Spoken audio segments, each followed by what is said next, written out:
नमस्कार, मैं हूं शम्स ताहिर खान और आप देख रहे हैं वारदात। एक तरफ दुनिया कोरोना से जंग लड़ रही है तो वहीं दूसरी तरफ इसी कोरोना को लेकर अमेरिका और चीन के बीच तनाव इस कदर बढ़ गया है कि दोनों देशों के बीच जंग की नौबत आ गई है। मगर क्या कोरोना की इस तबाही के बीच अमेरिका और चीन जंग का जोखिम उठा पाएंगे? खासकर अमेरिका, जहां कोरोना ने सबसे ज्यादा कहर ढाया है और जो फिलहाल घरेलू हिंसा का भी शिकार है। ऊपर से अमेरिका के लिए अब एक और बुरी खबर खुद उसके अपने रक्षा विभाग से आ गई है।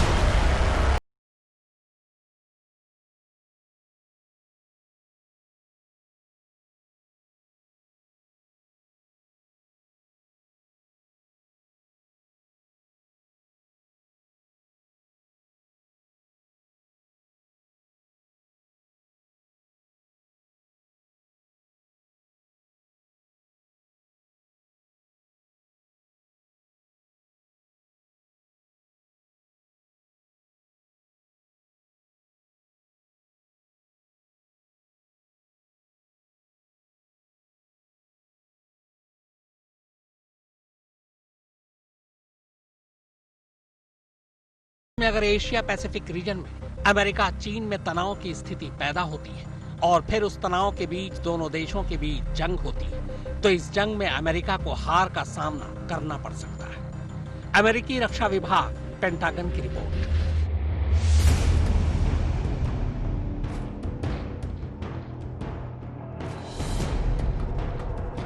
एक लाख से ज्यादा लोग कोरोना वायरस से मर चुके हैं। अरबों डॉलर की संपत्ति अश्वेत जॉर्ज फ्लॉयड की मौत के बाद गृह युद्ध में तबाह हो गई। ट्रॉपिकल तूफान से मध्य अमेरिका के हिस्से में खौफ बना हुआ है, मगर अमेरिकी राष्ट्रपति डोनाल्ड ट्रंप अपनी एक आंख बंद करके निशाना सिर्फ चीन पर लगाए हुए हैं। ट्रंप ने पहले समंदर में चीन को घेरने की कोशिश की, फिर उस पर आर्थिक प्रतिबंध लगाए, संयुक्त राष्ट्र पर कोरोना के मामले में चीन की जांच के लिए दबाव बनाया, हांगकांग और ताइवान को चीन के खिलाफ भड़काने की कोशिश की और अब आमने सामने की जंग की बातें हो रही हैं। लेकिन खुद अमेरिका के अंदर से ही जो रिपोर्ट बाहर निकली है वो अमेरिका के लिए अच्छी नहीं है, क्योंकि खुद अमेरिकी रक्षा विभाग ये मानकर चल रहा है कि चीन के साथ जंग घाटे का सौदा है। तो क्या अपने ही रक्षा विभाग की सोच के खिलाफ जाकर अमेरिका इस वक्त चीन से युद्ध करने का जोखिम उठाएगा, या फिर चीन को सबक सिखाने के लिए दूसरा रास्ता अपनाएगा, जिसकी उम्मीद ज्यादा नजर आती है।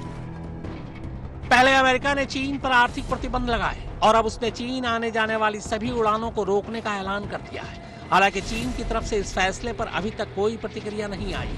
अमेरिका की दलील यह है कि चीन ने अमेरिकी एयरलाइनों को फिर से उड़ानें शुरू करने की इजाजत नहीं दी, जो कि दोनों देशों के बीच 1980 में हुए हवाई यात्रा समझौते का उल्लंघन है। जबकि फिलहाल चीन में सभी तरह की अंतर्राष्ट्रीय उड़ानों पर पाबंदी है।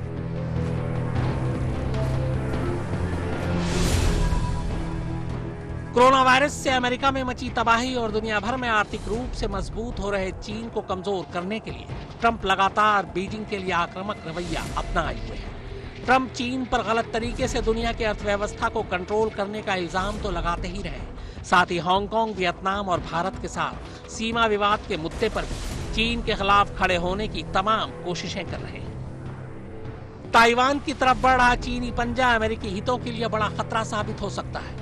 पेंटागन की रिपोर्ट के मुताबिक अगर चीन ने ताइवान पर हमला किया तो अमेरिका भी उसे नहीं बचा पाएगा। यही नहीं, प्रशांत महासागर में अमेरिका का बहुत अहम सैन्य अड्डा गुआम भी खतरे में पड़ जाएगा। गुआम अमेरिका के लिए सामरिक नजरिए से बेहद अहम है, क्योंकि अमेरिका के सबसे खतरनाक और आधुनिक लड़ाकू विमान B-2 बॉम्बर यहीं तैनात रहते हैं।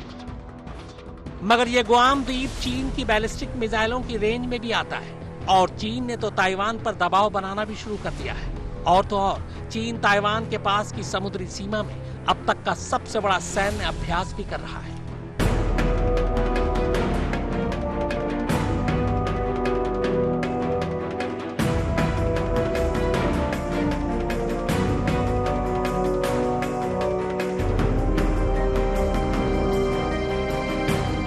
उधर चीन को काबू में रखने और उसे ताइवान पर हमला करने से रोकने के लिए अमेरिकी राष्ट्रपति ट्रंप ने सुपर डुपर मिसाइल तैयार करने की धमकी दी है। दरअसल मौजूदा हालात को देखते हुए अमेरिकी रक्षा विभाग अपने सबसे महत्वाकांक्षी सैन्य प्रोजेक्ट यानी हाइपरसोनिक मिसाइल टेक्नोलॉजी पर काम शुरू कर चुका है।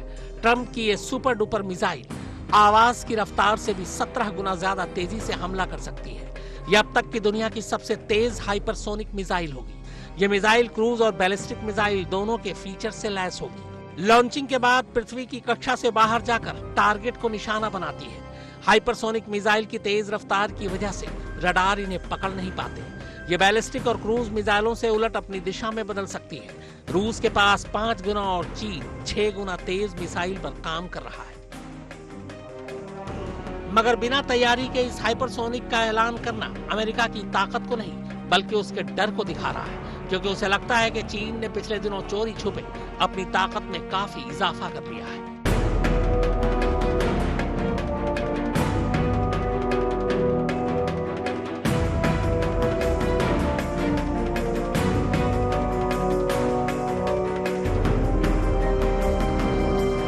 पेंटागन की रिपोर्ट के मुताबिक एशिया पैसिफिक रीजन में मौजूदा वक्त में जंग करना अमेरिका के लिए हार को दावत देने के बराबर है। इसीलिए जानकार मान रहे हैं कि एक हद तक ही अमेरिका चीन पर दबाव बनाएगा ताकि सांप भी मर जाए और लाठी भी न टूटे। सुप्रतीम बनर्जी और फारूक माब हैदर के साथ शम्स ताहिर खान, आज तक। चीन, जापान और ऑस्ट्रेलिया के बीचों बीच समंदर में एक छोटा सा टापू है, गुआम। अमेरिका से गुआम की दूरी करीब 12,000 किलोमीटर है, मगर यह द्वीप वो तोता है जिसमें अमेरिका की जान बसती है, क्योंकि जितना हथियार खुद अमेरिका में नहीं, उससे कहीं ज्यादा हथियार अमेरिका ने यहां जमा कर रखा है। इसीलिए चीन की नजर अमेरिका के इस तोते पर गड़ गई है। जंग के हालात पैदा होने पर ड्रैगन अपना निशाना यहीं साधेगा।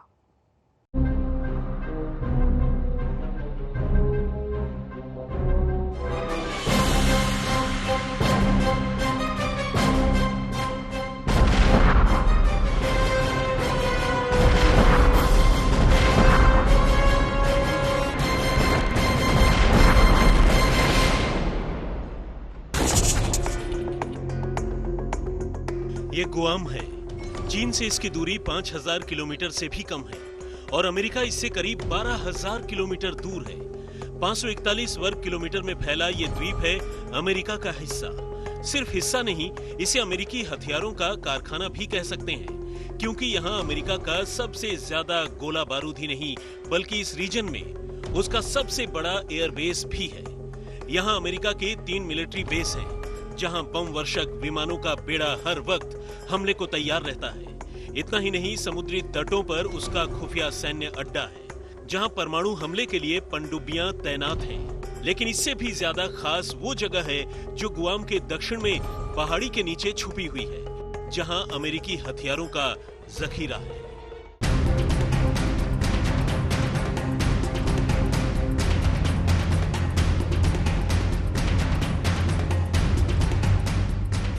आसान जुबान में बस इतना समझिए कि गुआम में जितना गोला बारूद और मिसाइलें जमा हैं, उतना तो अमेरिका में भी नहीं है।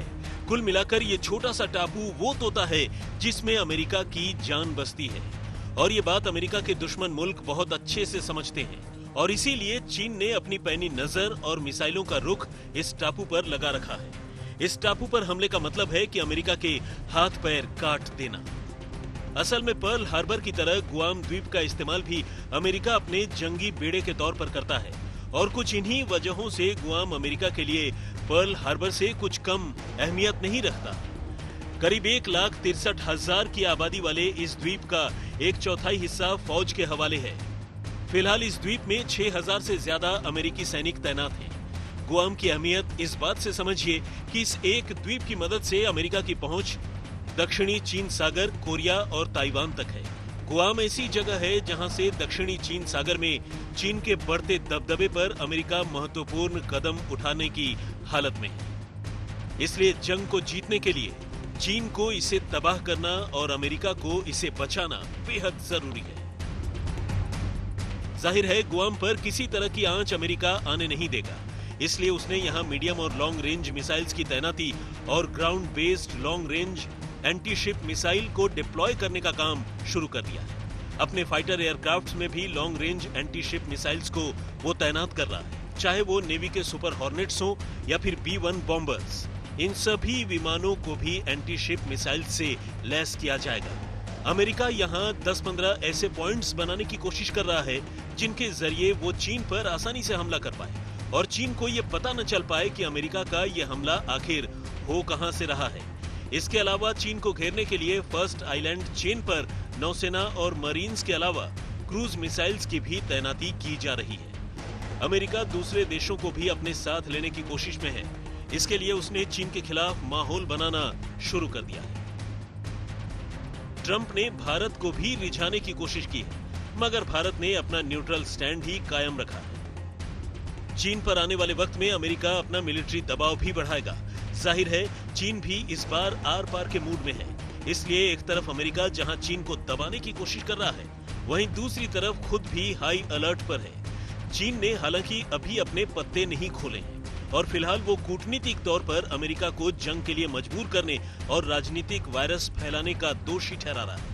साथ ही वो ये भी इशारा कर रहा है कि किसी भी जंग के हालात में वो रूस के साथ मिलकर अमेरिका के खिलाफ एक अभेद्य किला तैयार करेगा और अपने रणनीतिक तालमेल का शक्ति प्रदर्शन भी करेगा। यानी साफ है कि जंग हुई तो वो सिर्फ अमेरिका और चीन के बीच नहीं होगी, बल्कि इसका विश्व युद्ध में तब्दील होना भी तय है। इतना ही नहीं, खबर है कि चीन ने अमेरिका के परमाणु ताकत से मुकाबले की तैयारी शुरू कर दी है। ड्रैगन लगातार अपने परमाणु हथियारों का जखीरा भी बढ़ा रहा है। फिलहाल चीन के पास 290 न्यूक्लियर हथियार हैं, जबकि अमेरिका के पास 6185 न्यूक्लियर हथियारों का जखीरा है। ये फर्क बहुत बड़ा है और यही बात चीन को चुभ रही है। हालांकि चीन अब अपनी न्यूक्लियर पावर को 3 गुना बढ़ाने की तैयारी कर रहा है। अगर चीन गुआम पर अपना निशाना साध कर रखता है और रूस उसका साथ दे दे, तो इस एशिया पैसिफिक रीजन में अमेरिका का जीतना तकरीबन नामुमकिन हो जाएगा। लिहाजा अमेरिका भी पूरे हालात पर नजर बनाए हुए है। आपको बता दें कि अमेरिकी नौसेना ने इस द्वीप पर पहली बार 1898 में कदम रखा था, जिसके बाद से दिसंबर 1941 तक इस द्वीप पर अमेरिका का कब्जा रहा। लेकिन पर्ल हार्बर अटैक के बाद जापान ने महज 2 दिन में इस द्वीप पर कब्जा कर लिया था। लेकिन फिर उसके बाद अमेरिका ने इसे अपना सबसे बड़ा सैन्य अड्डा बना लिया। लोकेंद्र सिंह के साथ फर्रुख माभैदर, आज तक। कोरोना को लेकर पूरी दुनिया चीन से गुस्से में है, मगर देखना अभी है कि आखिर दुनिया का यह गुस्सा चीन के ऊपर फूटता कैसे। क्या चीन को आर्थिक और राजनीतिक प्रतिबंधों का सामना करना पड़ेगा या मामला आमने सामने की जंग पर आकर खत्म होगा। कोरोना ने सबसे ज्यादा चोट अमेरिका को दी है, तो जाहिर है इस इंतकाम की अगवानी भी वही कर रहा है और इसकी शुरुआत हो भी चुकी है। मगर डर इस बात का है कि कहीं 2 देशों की यह जंग विश्व युद्ध में न बदल जाए। अमेरिका तो पहले दिन से ही कोरोना के लिए चीन को जिम्मेदार मानता रहा है, मगर बाकी दुनिया असल वजह जानने और सही वक्त के आने का इंतजार कर रही थी। और अब जब दुनिया भर की लैब्स, डॉक्टर और वैज्ञानिक इस वायरस के सामने झुकने लगे हैं, तब इंतकाम की नजरें ड्रैगन की तरफ घूम गई हैं। अमेरिका के अलावा ब्रिटेन, फ्रांस समेत दुनिया के कई देश चीन को इस महामारी के लिए सीधे तौर पर जिम्मेदार बताकर या तो जुर्माना ठोक चुके हैं या उसकी तैयारी में लगे हैं। उधर चीन को भी अब दुनिया के गुस्से का एहसास हो गया है और किसी अनहोनी के अंदेशे में उसने भी अपनी तैयारियां शुरू कर दी हैं। और तो और मौके की नजाकत को देखते हुए कई मुल्कों ने जंग के अंदेशे में खेमेबंदी भी शुरू कर दी है। अब इस मोड़ पर इतना तो तय है कि चीन को दुनिया के गुस्से का सामना तो करना ही पड़ेगा। अब देखना यह है कि चीन पर यह गुस्सा फूटता कैसे है। क्या चीन को आर्थिक और राजनयिक प्रतिबंधों का सामना करना पड़ेगा या फिर ये मामला आमने सामने की जंग पर आकर रुकेगा। कोरोना ने सबसे ज्यादा चोट अमेरिका को पहुंचाया है, तो जाहिर है इसकी अगुवाई भी वही करेगा और इसकी शुरुआत उस धमकी के साथ हो चुकी है जो अमेरिकी राष्ट्रपति ने चीन के खिलाफ जारी की है। Knowingly responsible, certainly. If it was a mistake is a mistake. But if they were knowingly responsible, yeah, then there should be consequences.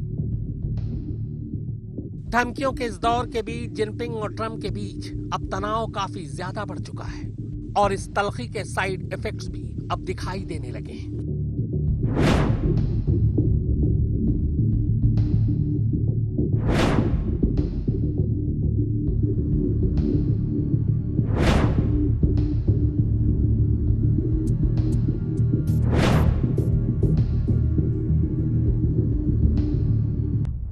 America और चीन के रिश्ते यूं भी ट्रंप सरकार में आने के बाद से ठीक नहीं चल रहे। सुप्रतीम बनर्जी और फारूक माभैदर के साथ अनुज मिश्रा, आज तक।